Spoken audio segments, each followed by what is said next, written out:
So now we're at the Ford booth, where there's a new Mustang. So this is the EcoBoost. It has the engine from the Focus RS. Yeah, this is the high performance package model. Yep. It replaces the existing performance package 1 that was available on the EcoBoost Mustang. And that's the big draw of it, is that it now has the Ford Focus RS engine. This is not the same 2.3 liter as in the regular EcoBoost. This has a beefier cylinder head. It's got a bigger turbocharger. And it makes more power too. It makes 330 horsepower and 350 pound-feet of torque. They also changed the front, so we got the lip up here from the Performance Pack. Yeah, the front lip comes from the Ford Mustang GT Performance Pack 1. I like the grille too. Yeah, it's a lot like the Mustang California Special models with the badge over on the side. And they're painted in the same kind of graphite gray as on the rear spoiler on some of these models, and also these custom stripes that are just on the high performance package. Then we get the high performance 2.3 liter badging right there too. Yep, so you can proudly proclaim to everybody that you don't have the V8. Right. I'm being harsh though, because I like affordable performance stuff. Yeah. And this is obviously more affordable than the GT, but I don't know, there's something about a Mustang to me that if I want a performance Mustang, I'm just gonna get a V8. I'm gonna get a GT if I have the money. Maybe so, but I mean, this is gonna get much better gas mileage. The current EcoBoost, you can get about 30 mpg on the highway.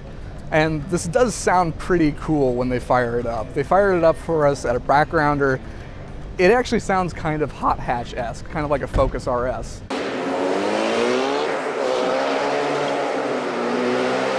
Part of me is just a little, I don't know if part of me is a little bitter that this is the only vehicle we can get that engine in. You know, you can't get the Focus RS anymore.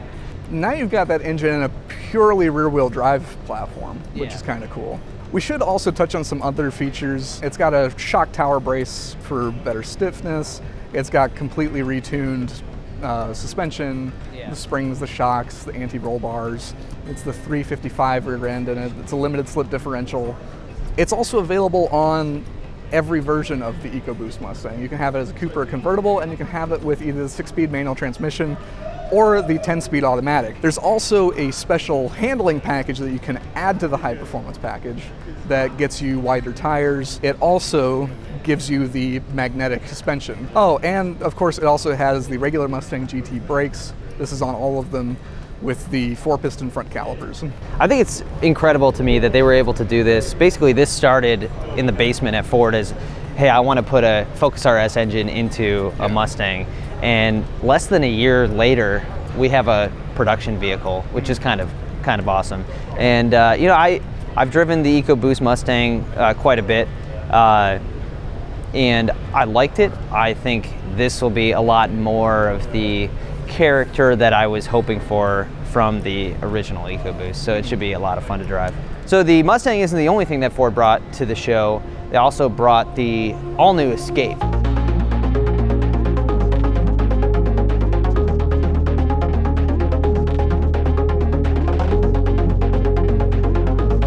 All right, so now we're sitting inside the 2020 Ford Escape. This particular one is a prototype vehicle that says that later production vehicles will feature 4 USB charging ports. What do you think about the interior? I mean, you were just in a Corsair. I just hopped out of the Corsair here at the show, seeing it for the first time, and I love the interior of that.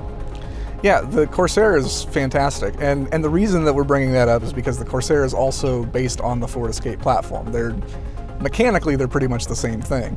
Obviously, this is Ford. It's going to be sold for a lot less. It's not going to be as nice of an interior. I mean, you really feel like this is a lot cheaper than the inside of the Corsair. Yeah, and it's a little bit disappointing considering the fact that there are other vehicles in this price point that offer pretty nice interiors even at a low price point. I'm thinking like Toyota RAV4 and Mazda CX-5 that come immediately to mind.